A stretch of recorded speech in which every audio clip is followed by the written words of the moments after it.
Akwaba à toutes et à tous sur ITV ñu ngi leen di nuyu fépp fi ngeen ñuy teewlu ci seen kër yi wala ngeen nekk di ñu suivre suñu plateforme digitale yi ITV Sénégal ñu ngi leen di nuyu ci seen numéro bi Akwaba ñu war a ànd ak yéen ci 52 minutes ñu waxtaanee 34e édition de la Coupe d'Afrique des Nations, mais on va démarrer par l'actualité bi nga xam te ne moo marqué ce week-end wala la semaine bi ñu génn jëm ci sport daañu waxtaanee kam les CAF Awards xam ngeen ni niki suba ci altine gi daañu xam les meilleurs joueurs africains les meilleurs jeunes joueurs meilleurs entraîneurs meilleures sélections tout ça sera connu dès demain fale ca Marrakech à l'occasion des CAF Awards daañu waxtaanee itam lu jëm ci tanière l'actualité marquante de la sélection nationale du Sénégal daañu waxtaanee souvenir de CAN mais également on est tous coach avec kenn ku ñuy jox suñu micro itam mu wax lan lay xalaat ci équipe nationale du Sénégal on aura un reportage en fin de ce magazine avec ce reportage de Cheikh Diop et Serigne Saliou Dème qui sont allés à Jambar l'académie Jambar de Saly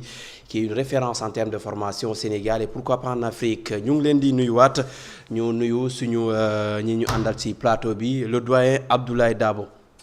salaamaaleykum am mbégte lool dellusiwaat fii ci Akwaba xaw naa fi gëj tuuti. mu ne ci ay entraînement yu ndaw. nga ñëwaat ak chemise bu bees. pas chemise bu bees. une chemise à la Côte d'Ivoire quoi. À l'africaine, non mais à l'africaine. En tout cas très content de revenir retrouver plaisir toute l'équipe Lamine Sékou. fas yéene nag waxtaan ci li nga xamante ne moo ñu soxal ñun ñëpp te passionné ñu muy football muy sport sur le plan général.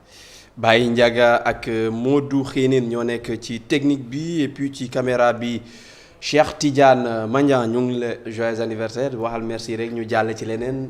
ñu ngi lay ziar joyeux anniversaire de mariage. merci beaucoup di la nuyu di nuyu téléspectateurs ITV yi toujours un plaisir ñu nekk fii ci plateau Akwaba di waxtaanee lépp lu jëm ci CAN bi mais aussi ci actualité bi nga xam ne aussi c'est assez fourni ci semaine bii nii.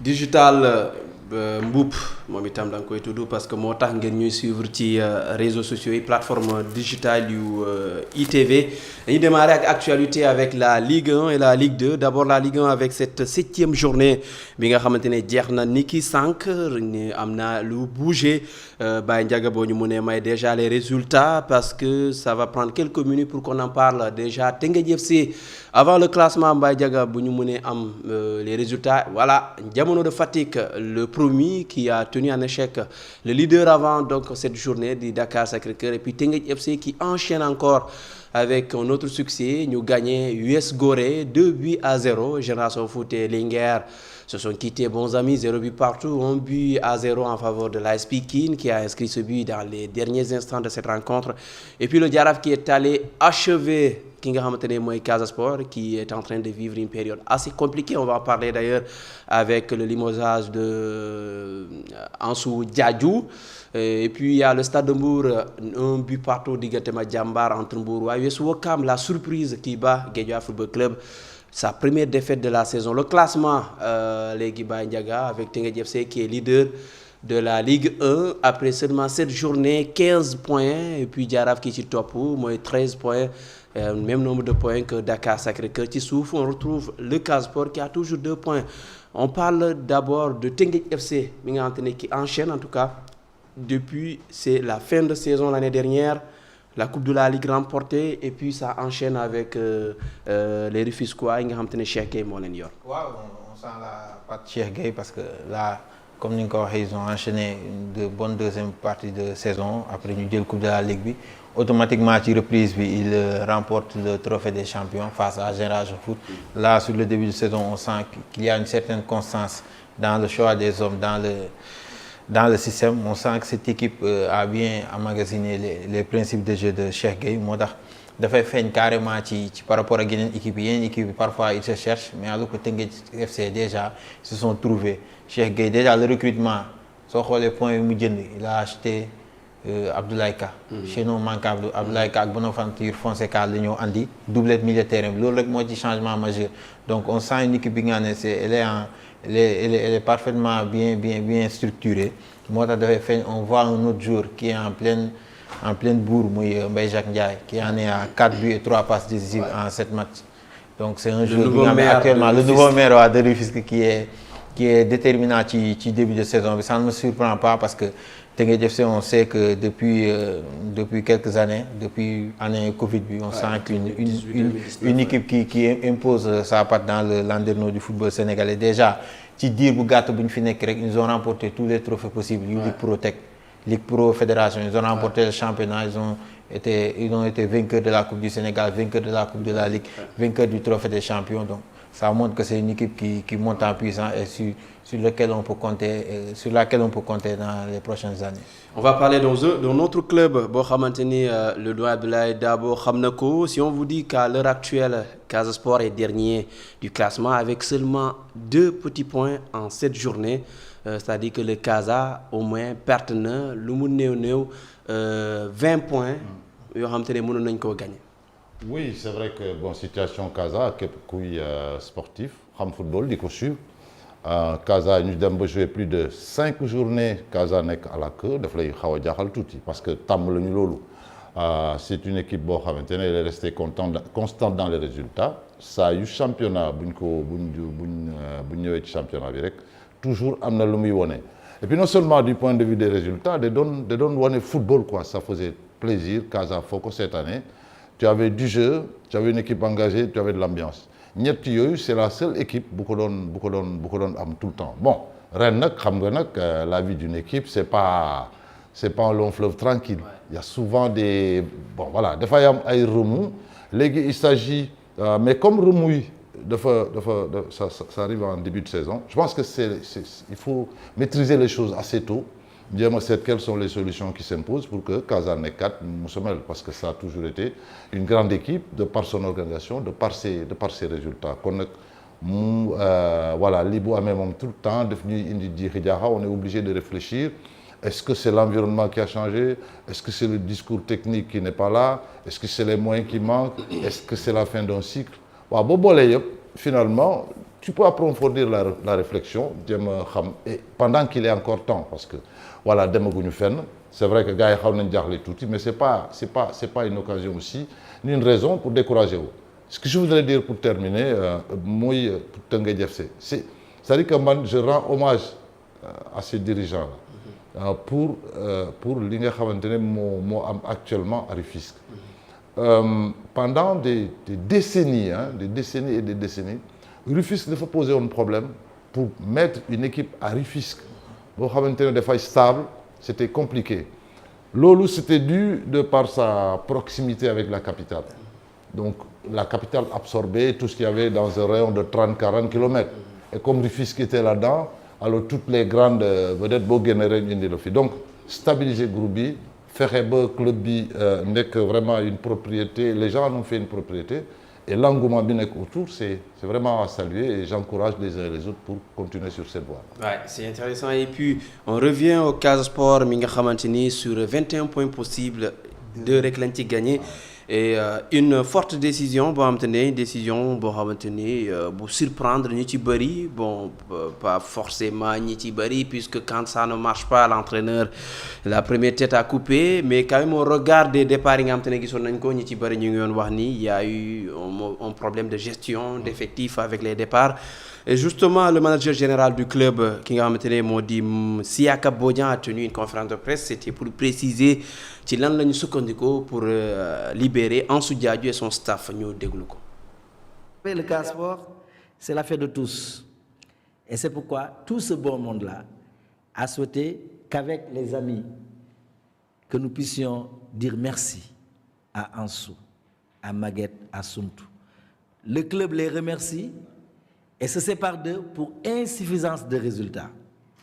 Pas parce qu'ils ne sont pas compétents, pas parce qu'ils sont responsables de la situation dans laquelle vit le club, loin s'en faut, mais c'est parce que, et c'est comme ça que ça marche dans le monde du football, quand les résultats ne suivent pas, le premier fusible, c'est l'entraîneur. Et c'est ce qui a fait perdre, ou ce qui a fait perdre leur poste à Maguette, à Suntu et à Ansou. Donc, leur dire merci, leur témoigner notre reconnaissance, mais surtout, leur rassurer ou les rassurer que les portes du Casa Sport leur sont grandement et toujours ouvertes. Que ça peut être qu'un simple aller-retour, certainement. Parce qu'il n'est pas exclu que nos chemins se croisent. Quand ça ne marche pas, la tête de l'entraîneur est la première qui tombe. La situation du Casa, est-ce qu'on peut dougal théorie bobo non utile parce que quand on revoit les départs, quand on revoit la gestion de l'effectif, aujourd'hui, il y a 2 ans quand même, c'était un doublé championnat Coupe du Sénégal avec Ansou Diadio. Bon, moi je me dis que quand on regarde l'histoire, si je l'exemple de Claudio Ranieri avec Leicester, Claudio Ranieri sori la jëlee Leicester ñëw jël ko championnat d'Angleterre. La saison d'après ba Leicester commencé tanguer dangereusement dañ ko limogé. Donc ça montre que dans le milieu du football il n'y a pas de sentiment. Soo xoolee giiru longévité bu mu amoon Auxerre bëreetul entraîneur yi ko mën a am Sir Alex Ferguson bu mu amoon Manchester bëriwul ñu ko am, donc fallait s'y attendre. Donc je pense que décision Casa Sport bi c'est pour créer un déclic. Ce sera peut-être, ce ne sera pas pour cette journée parce que Jaraaf moo leen gagné. Ce sera peut-être ci kanam avec le duo Cheikh Cissé avec Mamoussa Diarra et aussi Génération Foot. ak éventuellement peut-être parce qu'on sait que ñu ngi lorgné di jéem a xool un technicien chevronné ñu ngi tudd Djibi Fall, bon ñu ngi xool daal ay entraîneurs yi nga xam ne mën nañ leen jël pour ñu mën a téye équipe bi, mais man je pense que c'était compliqué déjà pour Ansou Diadio mu mën a teg équipe bu compétitive. Déjà dañ koy sentir ci Coupe CAF bi on était à Thiès, le match contre l'EFO. On sent parce que Casa Sport dafa am benn aspect bi nga xam ne da nga ko doon sentir ci équipe bi, mais maanaam même si ça ne marchait pas, tu sentais cette équipe qui donnait tout. Da ngay sentir équipe nga du bàyyi dara, mais tu regardes cette équipe, tu vois une équipe qui prête le flanc rapidement physiquement contre qui doute. Da ngay xool contre Guédiawaye FC une équipe dafa nekk noonu ci terrain bi rek, mais Guédiawaye FC moo dicté tempo match bi. Da ngay toog nga xalaat jamono ñoom Émile Paul Tendeng Casa meloon récemment rek ñoom Abdou Seydi, la génération du doublé, tu sens que c'est comme si un ressort s'était cassé. Mais je pense dégager une certaine personnalité. Ouais, une certaine personnalité, tu sentais da nga daan toog di lim ay tour da ngay tiit Casa Sport, mais léegi da ngay jël effectif yi bon ce n'est pas pour du rabaisser de leneen, mais da ngay xool équipe doo ci ragal kenn en fait. Ay jamono da nga daan toog di xalaat Casa Sport ñuy joué da ngay toog xalaat da nga war a marqué Lamine Diadio, nga toog xalaat y a un Abdou Seydi à côté, y a un Junior Tendeng, nga toog xalaat ren bii soo ñëwee nga xool y a que des jeunes joueurs yi nga xam ne à peine amaguñu une saison pleine, une grosse saison bi nga xam ne taxaw nañ coow leen ci, à part Malick Samb bi nga xam ne peut-être commencé woon na feeñ daaw moom lañ jox sa révélation de la saison, mais on a vu qu'il a eu quelques problèmes ba bon geddoon na, mais là ñëwaat na. Bon je pense que ak peut-être Union Sacrée bu ñuy woote nii on verra un nouveau Casa Sport. Ñu xaar tamit peut-être Demba Ramata suñu ko daan jël si parfois Casa Sport su commencé difficilement championnat, il disait que le Casa Sport ce sont des dieselistes.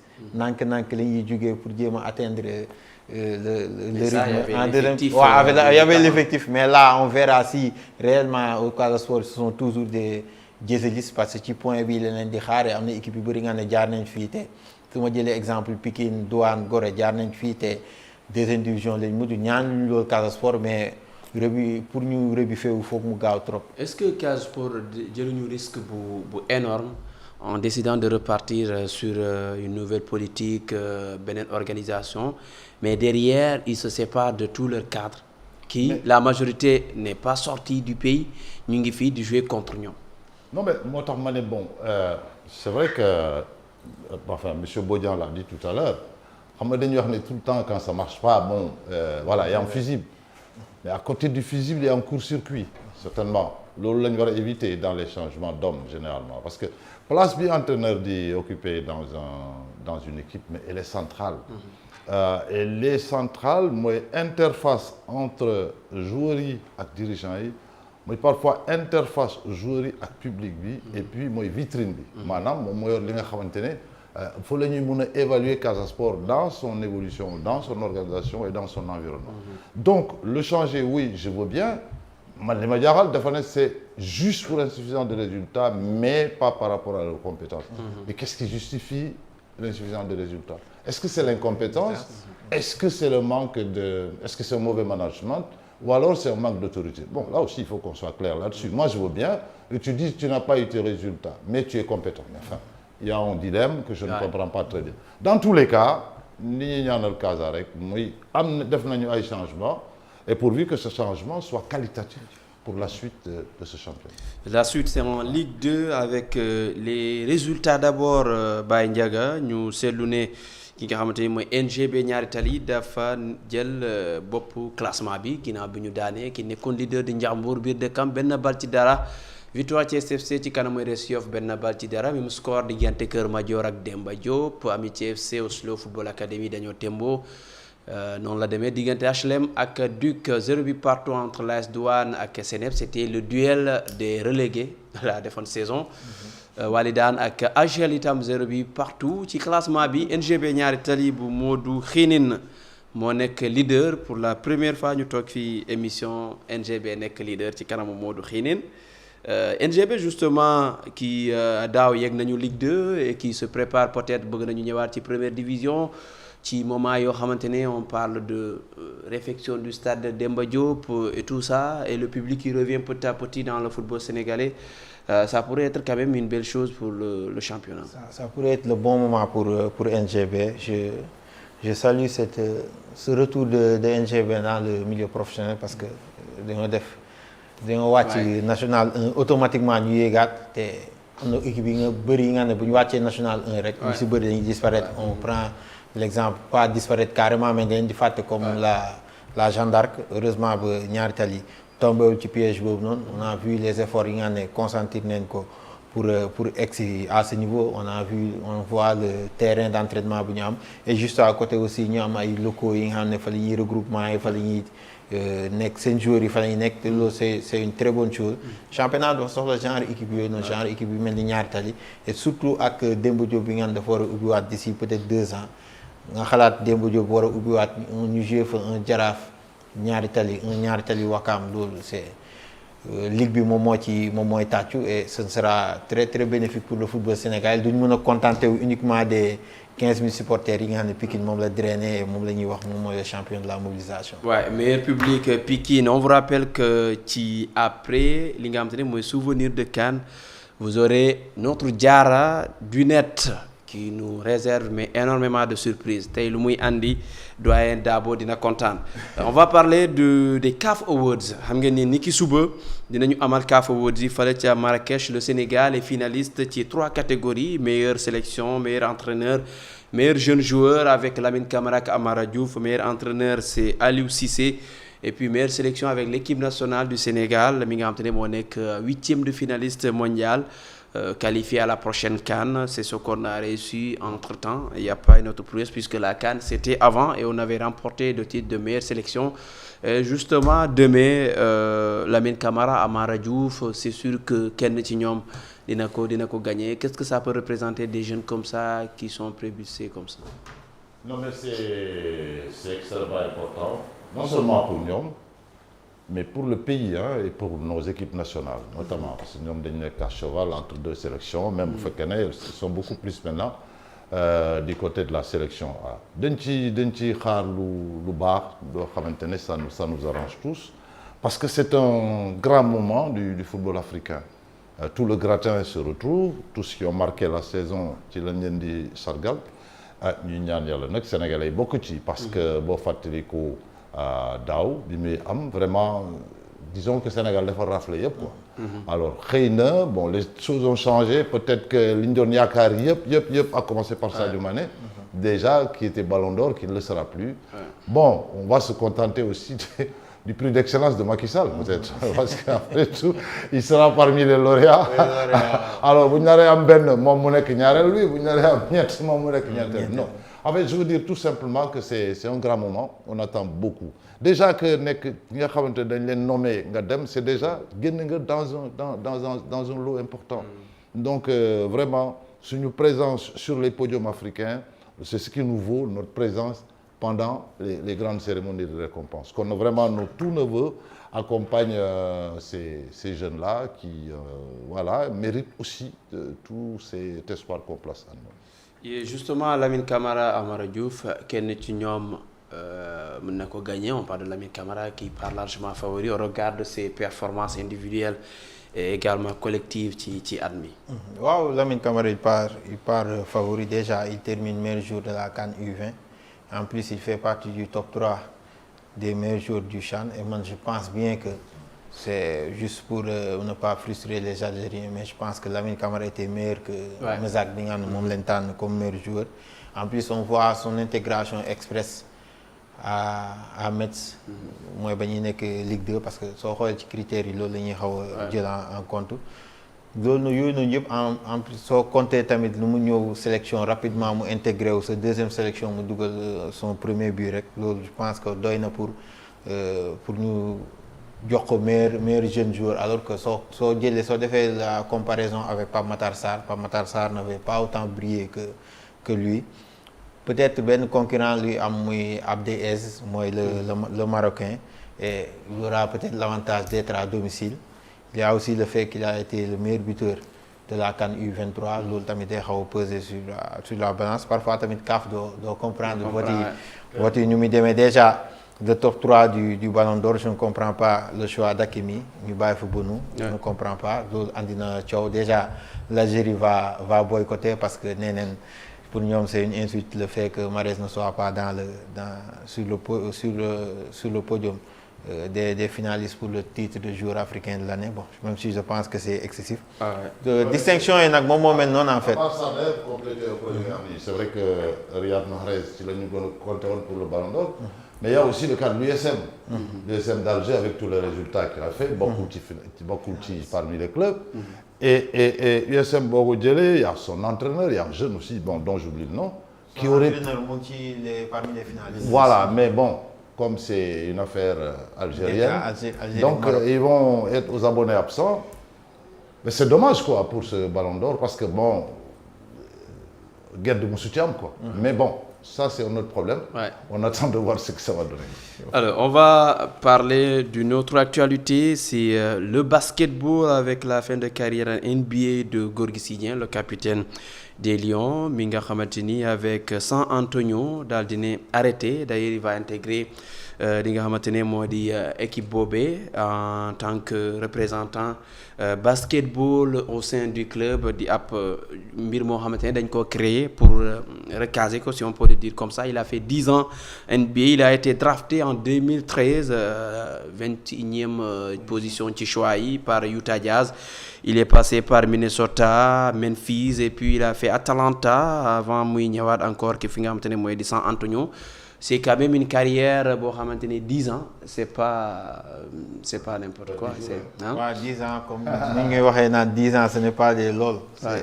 Ça montre tout ce que Gorgui représente au sein des Spurs même si ce n'est pas du franchise bii nii la gën a yàgg. Il a beaucoup plus duré chez les Timberwolves de Minnesota qu'aux Spurs.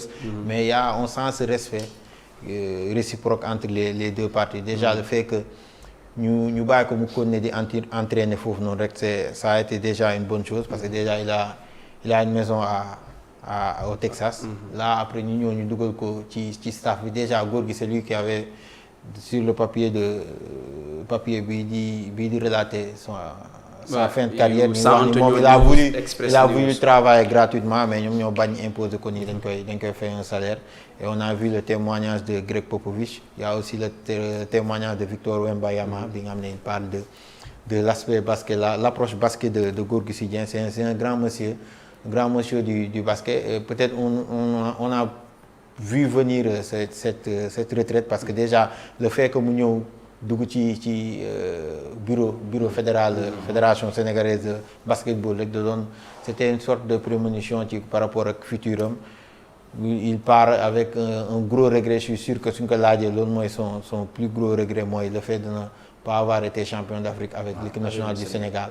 Et pourtant il a tellement essayé. Il a été meilleur marqueur en 2015 et en 2021, meilleur rebondeur en 2021.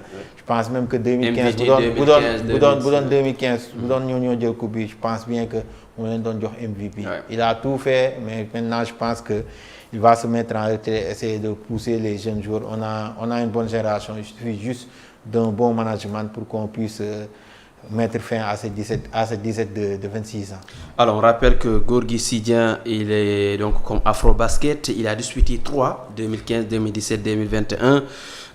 2 fois médaille de bronze, 2017-2021. Et 2 fois meilleur marqueur, 2015-2021. Et meilleur rebondeur en 2021. Donc, c'est quelqu'un qu'on va maintenir aussi pour le Sénégal.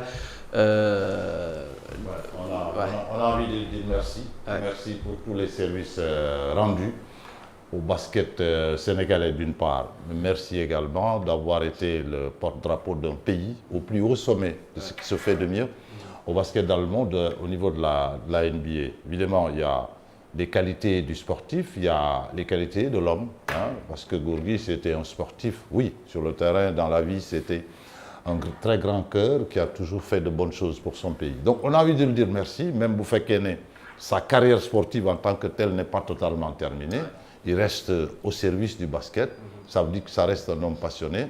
Et même si il est occupé actuellement le basket sénégalais peut toujours en profiter.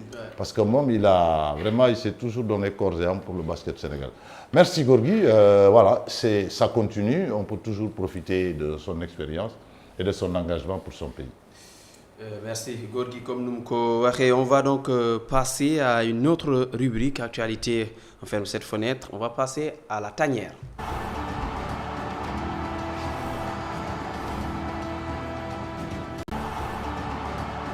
Dernière actualité bi ñu gën a marqué, c'est le retour de Papa Alassane Gueye avec l'Olympique de Marseille après 4 mois yi nga xamante ne moom suspendroon nañ ko ci. Papa Alassane Gueye, le milieu de terrain de l'Olympique de Marseille, qui est de retour ci journée ba la ñu génn. Donc il a lui aussi 1 mois ou moins 2 mois pour gën a nekkaat parce qu'il était déjà dans les plans de Cissé. Ouais, il a juste besoin de 4 matchs pour se mettre en jambe. Sans prendre le pouls et être fin prêt pour la prochaine CAN. Je pense qu'il sera de la partie. Déjà, le profil boum c'est unique dans la tanière. Un milieu de terrain gaucher, c'est un profil unique. Déjà, quand on voit le témoignage d'Aliou Cissé dans les colonnes de la Provence, on sent que li ay waxu du ay waxu zone demay wax pour defal, mais on sent que wax ji joueur bi nga xam ne yàgg naa ko topp def naa fixation ci moom dafay dem et déjà le fait que ñu permettre leen ñu yokk liste yi jusqu'à 27 rek c'est une grosse aubaine pour moom. ne ci mën a dugal Pape Gueye mi mën na ci dugal éventuellement un jour comme Lamine Camara bi nga xam ne il a fait sensation lors de la dernière fenêtre.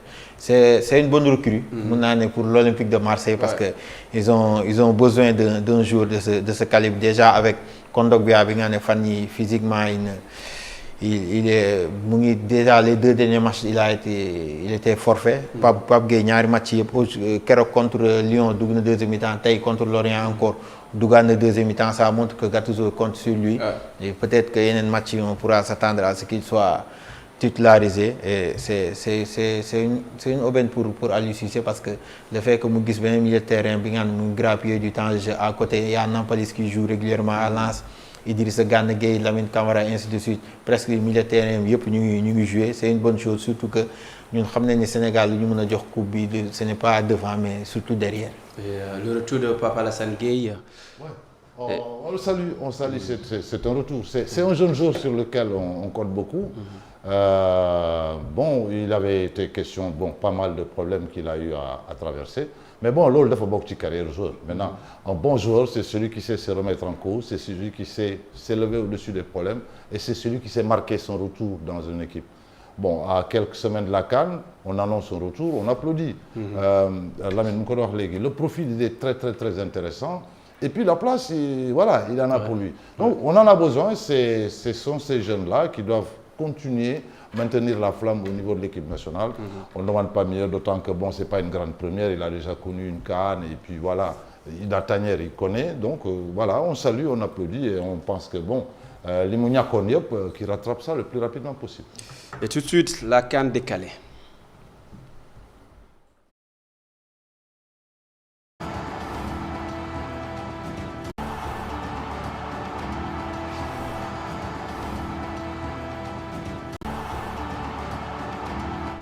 CAN décalé avec notre adversaire, le Cameroun, qui pourrait perdre son attaquant, Bryan Mbeumo, qui est blessé avec Brentford en attaquant de moins pour ñi nga xamante ne ñoo di waa Cameroun au moment bi nga xamante ne ñoom itam ñoo bokk ak ñun poule et ce sont des candidats pour la prochaine Coupe d'Afrique des Nations.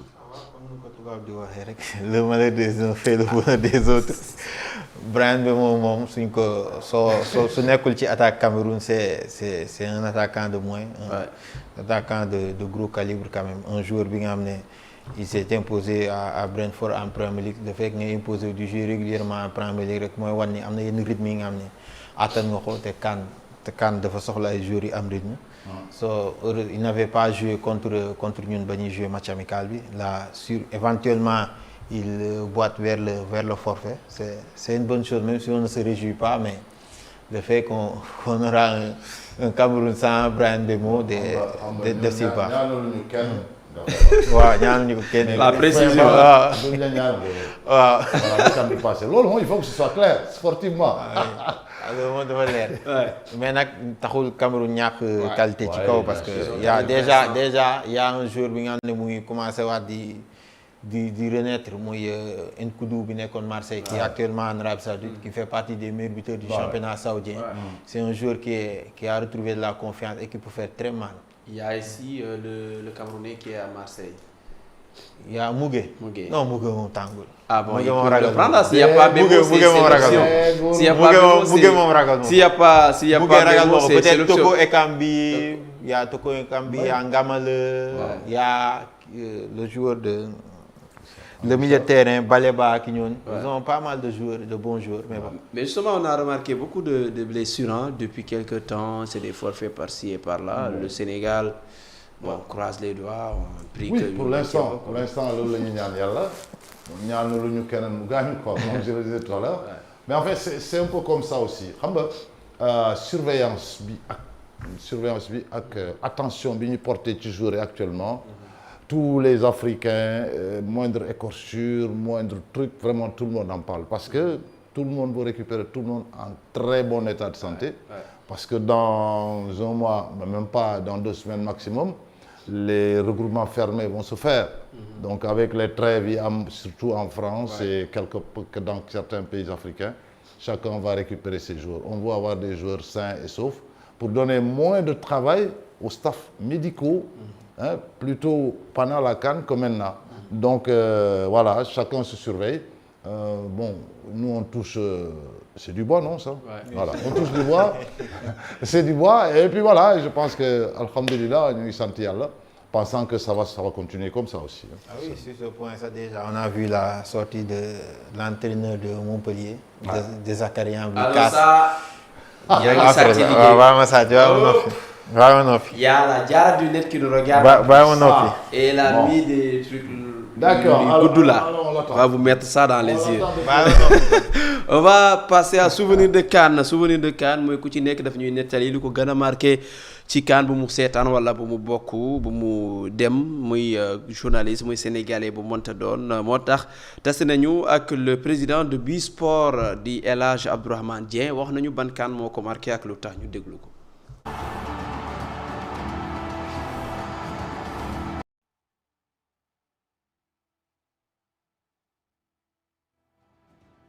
Nicolas Sonko.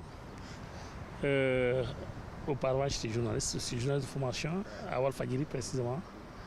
Je n'ai fait que Walf comme journaliste, comme journal. Là, la CAN que je retiens, c'est 2008.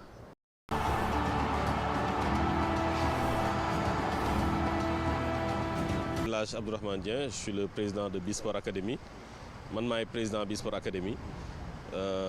Donc par rapport à la question bi nga ma posé souvenir de CAN man li ma gën a marqué mooy l'accueil des Lions bi ñu egsee fii Sénégal. De mémoire, j'avais jamais vu autant de monde dans la rue de tout âge et j'ai su l'importance du football et comment gagner pour mobiliser autant de monde. Donc ça m'a vraiment marqué. En même temps, j'ai eu peur parce que si un public comme ça, beaucoup maîtrisé, qu'est-ce que ça peut faire? Mais en tout cas, c'est quelque chose qui m'a beaucoup marqué et je pense que nos autorités devraient regarder ça de plus près pour voir comment tirer profit de ça. El Hadj Abdourahmane Dieng di ki nga xamante ni mooy président Bisport Academy lu mu wax am na solo parce qu'il parlait de l'accueil. L'homme, je lui donne tout à fait raison. Pour avoir vécu beaucoup de CAN, mais pour n'avoir jamais vu assez de monde aussi, c'était un moment terrible. Hein, peut-être que oui, vous ne pouvez pas tout comprendre, mais enfin, c'était des moments, ça te donnait le frisson. Tu te demandais une jeunesse d'or, enfin une population d'or, une population à l'unisson, tout le monde chantait, dansait. C'est-à-dire c'était au-delà du football. Ouais. C'est l'appartenance à un pays qui s'est exprimé, mais pendant des heures et des heures, sur fond de joie. Mais c'est terrible, hein, il a parfaitement raison. Bon, oui, les souvenirs varient, mais ça c'est quelque chose d'assez émouvant. Hein, et peut-être dans les prochains numéros, Bouba, nous connu d'ailleurs, qui a voyagé, je suis à son siège là, pas mal. Hein? Il était à l'aise, Bouba. Il était à l'aise. Hein? Il a voyagé là, j'en profite d'ailleurs. Et il a prévu de nous demander nos positions, on est tous coach là. La rubrique on est tous coach. Peut-être que Dagaï def sa liste, sa classement, Mandia ainsi de suite. Moi j'ai déjà ma liste et mon classement pour la CAN. C'est sûr que je vais ramener ça de Tchoub. Sur ma liste, Bouba il part pas à Abidjan pour des raisons personnelles. Il reste là. Voilà. Non, on parle de la liste de footballeurs. Bouba sur football, Aliou Cissé. Alors on va passer à on est tous coach ku ci nekk ci sénégalais yi da ngay joxe sa avis ci équipe nationale bi nga xam te ne c'est un bien commun ñëpp ci am seen kaddu dañ koy suivre après on va accueillir notre Diarra du net si on avait des bongos pour un peu chanter pour elle parce qu'elle nous a réservé des surprises mais incroyables.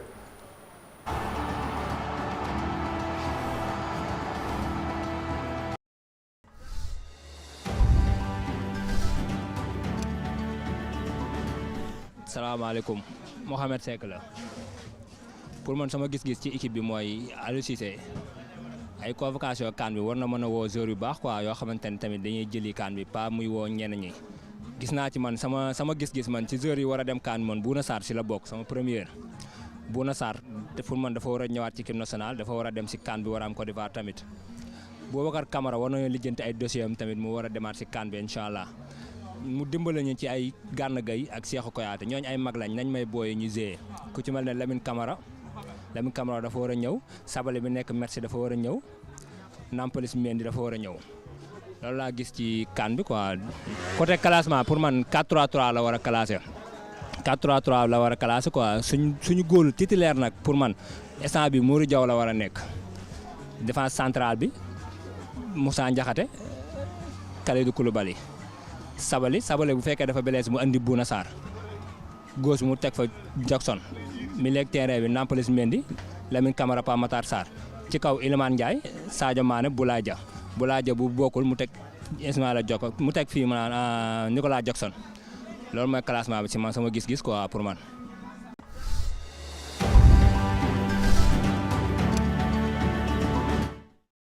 sa gis-gis la am nga ci droit. On rappelle que cet élément a été rediffusé parce que c'est pour préciser fu muy wax Bouna Sarr qui jouait à l'époque léegi dafa blessé.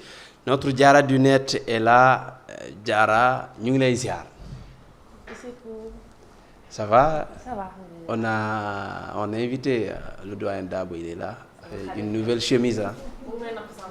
non amul xarit non da ngay ñëw wax li nga non problème quoi. D'accord. day wax lu muy wax ñu jàll ci leneen. non aujourd'hui Diarra tey lu ñu andil lu neex la parce que elle nous ramène déjà ambiance bi am coow li am sur le clip. La chanson bi nga xam te ne moom la ñu dédié à la prochaine édition de la Coupe d'Afrique des Nations, la polémique autour d'abord du discours de l'entraîneur de Montpellier mi nga xamante ni def na ay kaddu yoo xamante ne yu doy waar. Effectivement, l'entraîneur de Montpellier a tenu des propos assez vexants par rapport à ces joueurs africains. Déjà, nous avons la vidéo qu'on va mettre. Dañuy suivre vidéo bi déjà avant de commenter Baye Ndiaga boo ñu mënee may juste vidéo bi avant ñuy ñëwaat fii.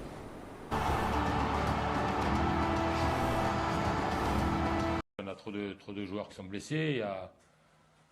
Il y en a certains, ils pensent plus à la CAN qu'au club. Voilà, il faut qu'ils sont payés par le club, hein. Ils ne sont pas payés par la CAN, hein. Alors que par le pays, hein. C'est le club qui les paye, hein. Les mecs, il faut qu'ils pensent au club d'abord. On a trop de...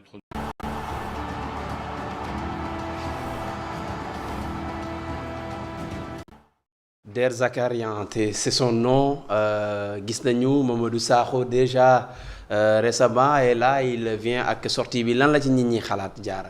Déjà avant ça, déjà le fait que muy wax que les joueurs ils oublient kan moo leen di fay déjà c'est un problème. Il dit que d'après lui c'est les clubs qui payent, ce n'est pas la CAN ni leur pays d'origine qui les paye. Déjà, ça, c'est un problème. Donc, on peut voir dans les commentaires, franchement, des gens, ils ont assez mal pris ça, comme ici. Si c'est l'euro qui... Vous dites jamais ça, mais si il s'agit de la CAN, ça... Voilà, quoi. Il y a un manque de respect déjà lié aux Africains. Il y a d'autres commentaires comme après la CAN, ils penseront au Ramadan. Donc, c'est mort pour le club. C'est-à-dire que, franchement, aujourd'hui, la CAN, moi, ils sont le principal objectif. Après, ñu xalaat leneen. Mais sincèrement, c'est mal dit en fait. Ils n'ont vraiment pas aimé la façon dont il l'a dit. Am nañ beneen commentaire tamit boo xamante ne on dit que quand c'est Messi qui se prépare pour la Coupe du Monde, en étant tout sauf professionnel avec son club, on trouve ça normal par contre.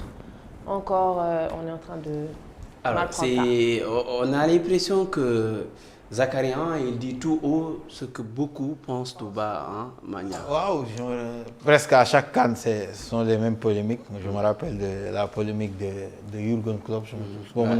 C'est un petit tournoi, donc ce n'est pas une première. Moi, je pense que c'est d'ailleurs une bonne chose. Ça participe à la publicité de la CAN. Ça montre que la CAN n'est plus un tournoi réservé qui n'intéresse que les Africains. Ça intéresse désormais tout le monde parce que déjà, soo xoolee léegi ci club yu mag yëpp y a des joueurs africains.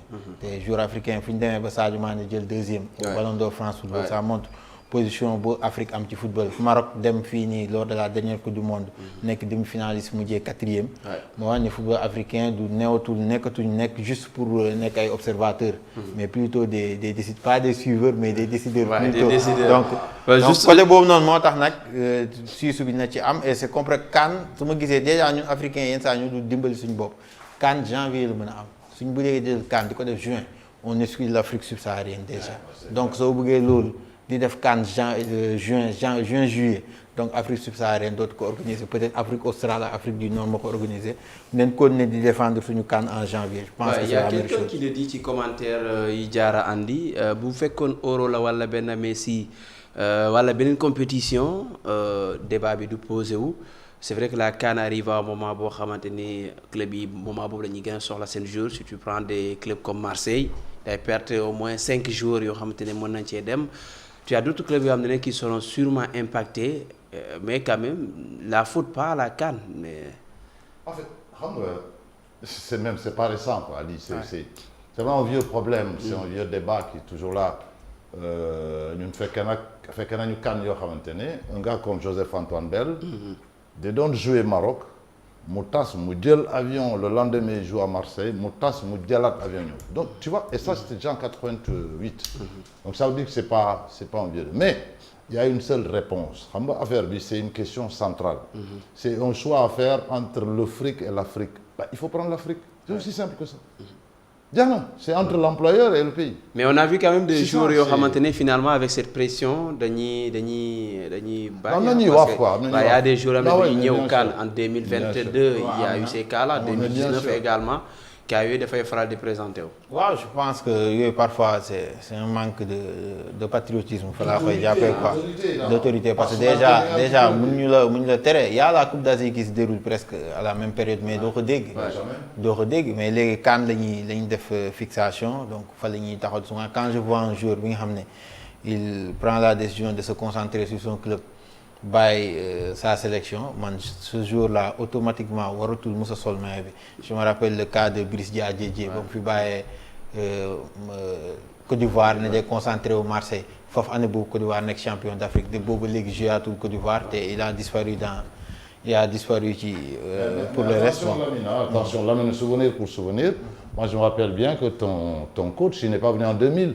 Ouais. Il a voulu se concentrer à l'UCC PSG. Bon, donc, mais c'est du passé. Mais je savais que vraiment, qui n'est que CAN net bi coow rek la ñuy indi.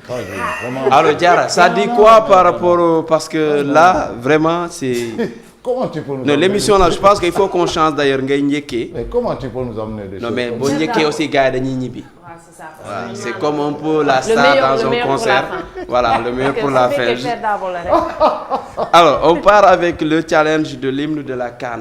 Alors, pour l'hymne de la CAN, le challenge est lancé. Tout le monde, on va bien dire, les pays qui participent à la CAN, franchement, c'est un représentant, c'est un influenceur, commencent à challenge, ça commence déjà à faire le tour. Bon, pour le Sénégal, on n'a pas encore vu grand-chose à propos de ce challenge, mais on attend, qui sait. Nous avons des vidéos support pour montrer l'engouement à travers ce challenge. Une façon de faire la promotion, une publicité, la Coupe d'Afrique des Nations. Ouais, ils font un challenge, reprendre la chanson, des vidéos, voilà, avec les couleurs de leur nation et tout. Je pense qu'il n'est pas... Non, Hamogul le challenge. Mais déjà, il faut que 5 minutes avant, le doyen à côté expliquer comment ça se passe et tout. Non, mais voilà. Le challenge, alors, je pense que Yagon Gane que hymne Wigena.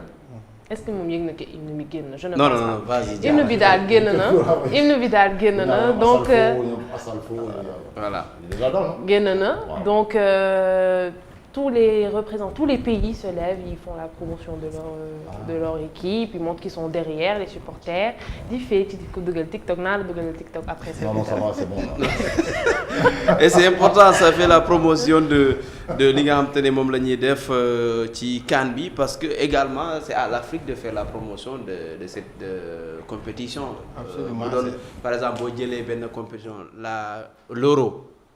CAN moo koy jiitu, mais chaque jour tu as... Mais c'est pas des Zakarian qui va faire la publicité. Moi, déjà, il a tapé sur les joueurs africains, donc c'est à nous de le faire. Ouais. Ça coule de source. Nous sommes pour d'Afrique et en Côte d'Ivoire, gëm naa ne soxla wu sa yéen publicité. La CAN comme dañ naan fee la CAN sera sucrée. Au Cameroun loolu lañ doon wax. Bi moo xam naa ça sera salé pimenté. Alors Diarra, oui. Faut pas aussi dire que bien sûr challenge Bogis a beaucoup remporté et tout, et comme d'habitude il y a ce petit groupe, ces jeunes des enfants qui dansaient. Il s'agit du Masaka Kids Africana. Franchement, des boys qui sont vraiment impliqués, qui dansent et tout. Et même, on a vu dans les commentaires, des supporters demander à ce qu'on récupère ces enfants et qu'ils ouvrent même la cérémonie pour la cérémonie de la CAN. Ouais. Et justement, est-ce qu'on peut voir la vidéo? Bien sûr, la vidéo. Ouais, Ndiaga, moi une vidéo pour nous avant nous d'aller le reportage. Voir Ndiaga bouger un peu. Voilà, daf doon compter. Bon, voilà, mon imam là, mais bon, on a un peu bougé, mais c'est magnifique, hein, Ndiaga. Oui, Masaka Kids, franchement, beaucoup de talent. Ils représentent carrément l'Afrique. Donc aujourd'hui, les avoir lors de la cérémonie d'ouverture, ça serait vraiment bien. Donc espérons qu'aujourd'hui. On va les radier, c'est pas que c'est sûr. Non mais c'est comme ça, c'est le style, c'est comme ça. Je connais, mais fait leur charme quand même. Il faut venir comme ça. Ah non, c'est l'image dégradée de l'Afrique, ça.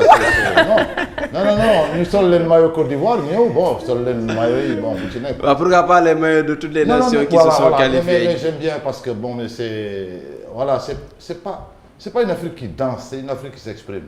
C'est important parce que CAN bi déjà, voilà, nous avons un certain niveau approprié au cours, donc ce sera une fête populaire. Merci au moins cette fois parce que franchement, c'est... Voilà, quoi. Il n'y a vraiment pas à avoir des ennemis comme ça sur le plateau. Merci Diarra Dunette, mais Baye Gounoulen, le reportage, ce sera Légui. On vous rappelle que chaque numéro maintenant, via CAN bi, Bossibir CAN bi, nous vous proposons un reportage le week-end dernier. C'était avec Hassan Ba, Mingam Demone Djouloulou, Lamine Camara, Bion, Serine Salou, Demak Cheikh Diop sont allés à Djambar, à Sali, qui est une référence en termes de formation au Sénégal et pourquoi pas en Afrique parce qu'ils ont formé pas mal de jeunes issus des pays africains. Depuis sa création, Jambar donc participe à l'approvisionnement de talents dans les sélections nationales du Sénégal, on peut partir de Idrissa Gana Gueye ou bien avant jusqu'à Papa Alioune Ndiaye en passant par Bamba Dieng Pathé Ciss, qui sont en quelque sorte les symboles de la réussite de ce projet Jambar de Saly. Nañu ànd ak ñoom Diarra du Net, on se donne rendez-vous le dimanche. Inch'Allah. Avec yeneen danse. Parce qu'il faut venir avec un sujet d'abord pimenté comme tey. Nga Merlo le doyen. Il ne faut pas transformer encore en dancing. Et à la fin, il faut. Non, mais il y a une info au football, après il y a la danse. Parce que c'est ça, la CAN, on joue et on danse. On s'amuse, c'est la CAN et on gagne. Ça fait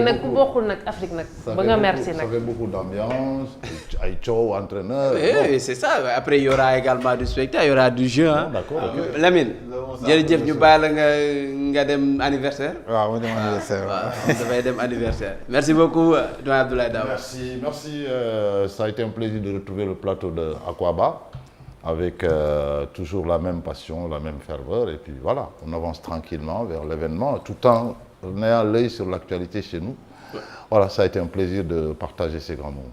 Oui, tout à fait. On vous rappelle que demain, en plateau, on sera dans... Ah oui, on sera d'abord dans le 20h, pour juste présenter l'événement en tant que tel. Et puis derrière, dans le retour sur l'actualité, on consacrera une fenêtre maintenant au CAF Awards, parce que c'est un grand moment de sport africain. Et puis le Sénégal, il sera présent avec beaucoup de challenges. Il y a beaucoup de challenges également. On a parlé justement de ce prix d'excellence du chef de l'État lui-même, Macky Sall.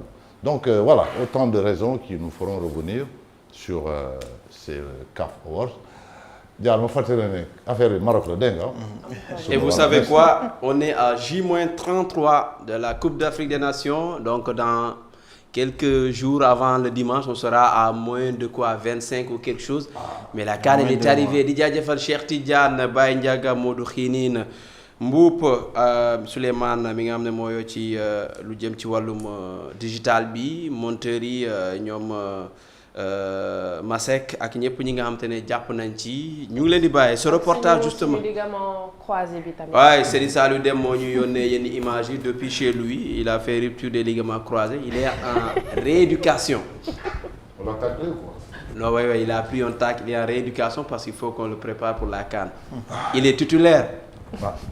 Ah. Je peux assurer la réathlétisation. Voilà, c'est un peu ça, pour le retaper. Quoi.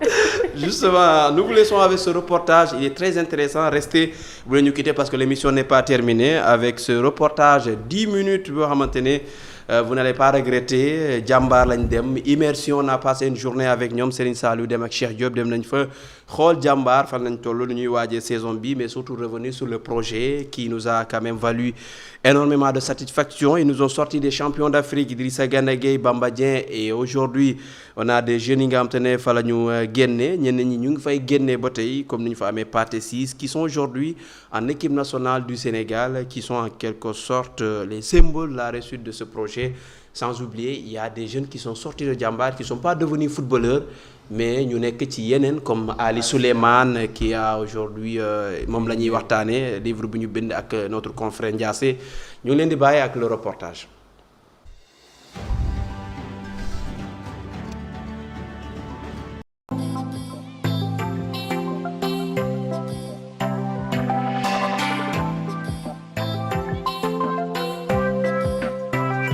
moo di centre bi nga xam ne fii la ñu tàggatee Idrissa Gana Gueye, Serigne Modou Kara Mbodj, Saliou Ciss, Pathé Ciss wala sax Papa Alioune Ndiaye seen loxo dugg lool ci football bu Sénégal ay at a ngi tey jii Jambar daanaka royukaay la ci tàggatum ndaw yi ci wàllu football ak it di leen jaay ci biti réew waaye loolu lépp su amee jumtuwaay yi fi nekk te it méngoog jamono moo leen ko may. mooy mayit ndaw ñi ñu mën a dund li ñu bëgg mu di football. On avait défini un profil avec Bokar Seck, on avait défini un profil avec Bokar de jeunes joueurs à potentiel, avec une limite d'âge maximum 20 ans, et avec des garçons ayant eu une formation, en tout cas une préformation, afin d'avoir un minimum de base. Voilà, on ne voulait pas prendre de joueurs très expérimentés, pour l'instant c'est pas l'objectif. On veut faire jouer, on veut rajeunir et faire jouer beaucoup de jeunes afin de continuer à vendre et à pérenniser la structure. Parce que quand l'argent rentre, il faut le dire, hein, quand l'argent rentre, ça permet de pérenniser, de réinvestir dans la structure pour les jeunes générations qui arrivent. tàggat ay ndaw ba noppi jaay leen biti réew moo di mébét bu jàmbaar ñaari baat yooyee saa su ne ci la ñu nekk waaye loolee it jumtuwaay ñu dajale moo ko waral tax na it saison bu nekk ñoom bu ñu desee ci première division bi rek daanaka mën nañoo jàpp ne bu baax la.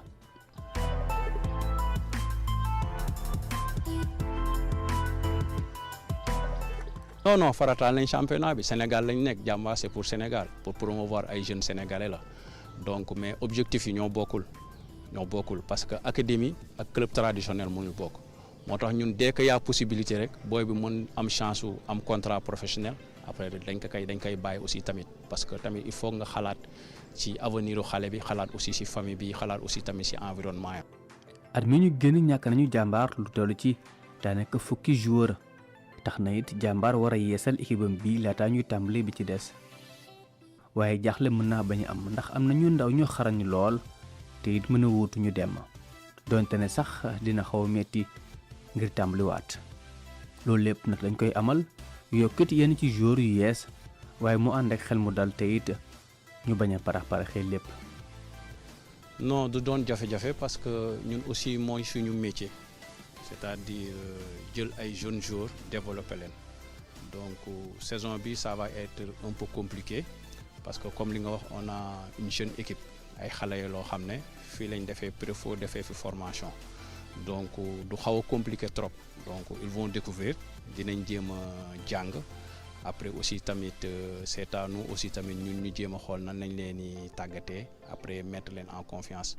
moo tax boo xoolee ni début saison bi dañoo teel a dugg préparation depuis le 7 ñoo ngi fi pour au moins mën a installer certaines bases ak ñoom. ñetti terrain synthétique ak benn terrain bu gazon naturel bokk na ci li nga xam ne équipe bu CRSEC bi am na ko fii ci Saly mu di ay jumtuwaay yu am solo lool ngir ñu àggali seeni mébét dalal ndaw ñi jox leen lu ñu lekk te it di seetu suñu wér-gu-yaram mu leen di may ñu gën a xarañ saa su ne tax na it dajaloo bi nga xam ne ñoom ndaw ñi dinañ ko am ak nit ñi nekkee saa su ne mooy yombal mbir yi.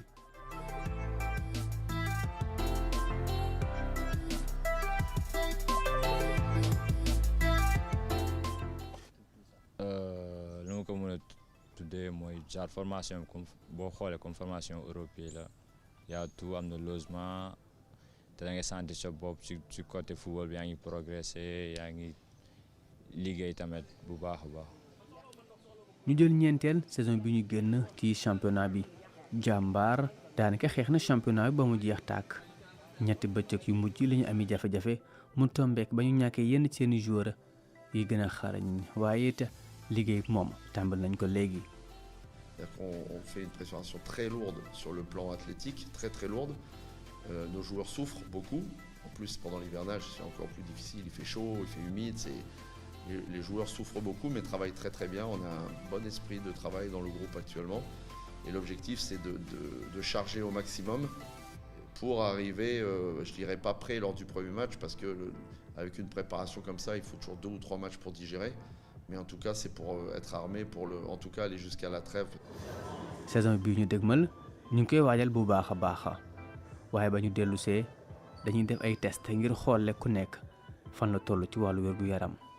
bon instant bi on est sur la capacité donc dañuy defar xol bu baax parce que on a besoin de travailler sur toute une saison on a un effectif jeune xale yi bëri nañ donc on est sur l'aspect de capacité mais aussi sur le mental aussi parce que daw bi dafay xaw a métti dafay xaw a soof donc instant bi ci travail boobu lañ nekk ci travail xol bi ci travail de la capacité ci loolu lañ toll avec un peu de renforcement parce que yaa ngi gis ni instant bi ñoo ngi en salle donc on travaille le cœur et les muscles pour préparer l'organisme à d'autres activités. ngir waajal saison dafa laaj préparation bu baax lool ci wàllu musculation joueurs yi jamono yi ñu ngi ci bu baax a baax donte ni metti na. Préparation hivernale ñëpp xam nañu genre day métti parce que reprise moo demee noonu ça sera pas quelque chose de facile mais moo lay permettre tamit pour que tu te sens bien à l'aise ci début championnat wala saison yi. liggéey xol bi luy Georges Diatta mi nga xam ne moom la ñu dénk wàll wi mi ngi ci bu baax yokkit doole ji mooy li nga xam ne duñ ko wan ginnaaw. waaw parce que bu ñu yegsee d'abord dañuy njëkk a def ay tests am na Vamival bu ñu def test détente pour dégager le groupe de niveau ku nekk fu mu nekk dafay am groupe am donc noonu la ñuy def ñu dégager groupe bi à partir de ces groupes là bu ñu leen dégager ci la ñuy commencer def plan de travail donc staff bi dañoo réunir après les tests ñu dégager 4 à 5 groupes de niveau yoo xamante ni ku nekk sa niveau fu mu yem foofu la ñu lay defloo sa travail léegi noonu la ñuy yéegee di yéeg ba ñu mën a daje ñu ñëpp après ci kaw. football ci terrain bi la waaye ci biir camp yi équipe bu nekk dafa soxla góol bu baax lool ngir rek mu mën a mottali li mu bëgg waaye football ak fi jamono ji toll bëri na ay coppite yoo xam ne dañ ko ciy dugal terewul ñuy tàggat góolu jàmbaar yi ñoom li leen di wax mooy ñu tënku ci liñ leen sant.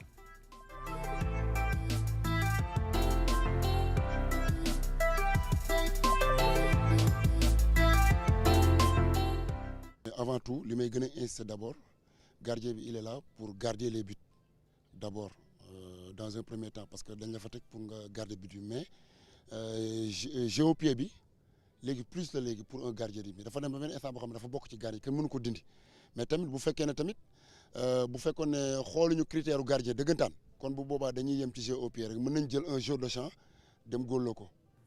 sortie aérienne maanaam génn jëli bali lu mu sori bokk na ci liggéey bi nga xam ne équipe bu nekk mi ngi koy def ak ay góolam moo tax ñu bari dañoo taamu jamono yi góol yu mag lool ak it mën a tàggatu ngir mën a am loolee.